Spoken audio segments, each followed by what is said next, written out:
Narrated Abu Sa'id al-Khudri. Allah's Messenger said, "If a person embraces Islam sincerely, then Allah shall forgive all his past sins, and after that starts the settlement of accounts. The reward of his good deeds will be 10 times to 700 times for each good deed, and one evil deed will be recorded as it is unless Allah forgives it."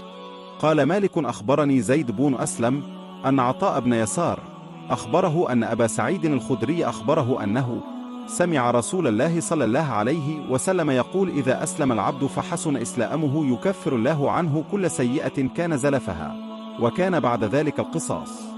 الحسنة بعشر أمثالها إلى 700 ضعف، والسيئة بمثلها إلا أن يتجاوز الله عنها. Narrated Abu Huraira.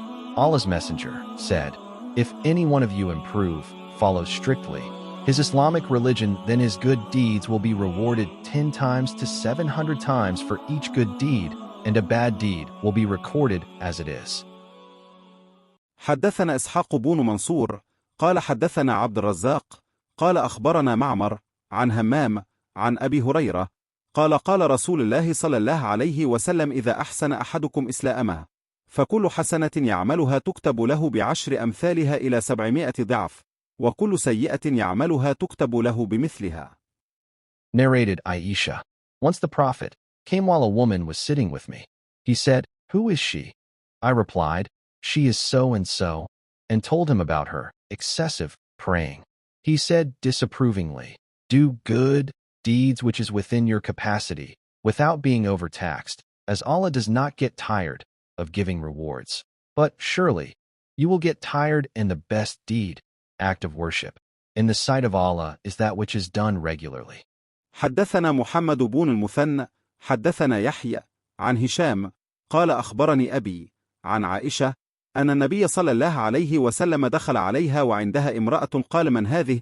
قالت: فلانة تذكر من صلاتها. قال: مه عليكم بما تطيقون، فوالله لا يمل الله حتى تملوا، وكان أحب الدين إليه ما دام عليه صاحبه.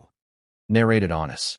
The Prophet said, "Whoever said, 'None has the right to be worshipped but Allah,' and has in his heart good faith, equal to the weight of a barley grain will be taken out of hell.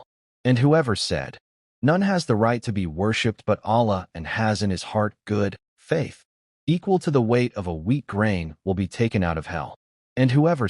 حدثنا مسلم بن إبراهيم قال حدثنا هشام قال حدثنا قتادة عن أنس عن النبي صلى الله عليه وسلم قال: يخرج من النار من قال لا إله إلا الله وفي قلبه وزن شعيرة من خير، ويخرج من النار من قال لا إله إلا الله وفي قلبه وزن برة من خير، ويخرج من النار من قال لا إله إلا الله وفي قلبه وزن ذرة من خير. قال أبو عبد الله قال أبان حدثنا قتادة حدثنا أنس عن النبي صلى الله عليه وسلم: من إيمان مكان من خير. Narrated Umar bin al-Khattab. Once a Jew said to me, "O the chief of believers, there is a verse in your holy book which is read by all of you, Muslims, and had it been revealed to us, we would have taken that day, on which it was revealed, as a day of celebration." Umar bin al-Khattab asked, "Which is that verse?"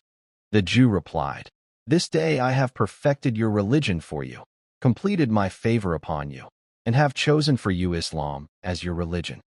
5:3. Umar replied, "No doubt, we know when and where this verse was revealed to the Prophet. It was Friday, and the Prophet was standing at Arafat, i.e. the day of Hajj."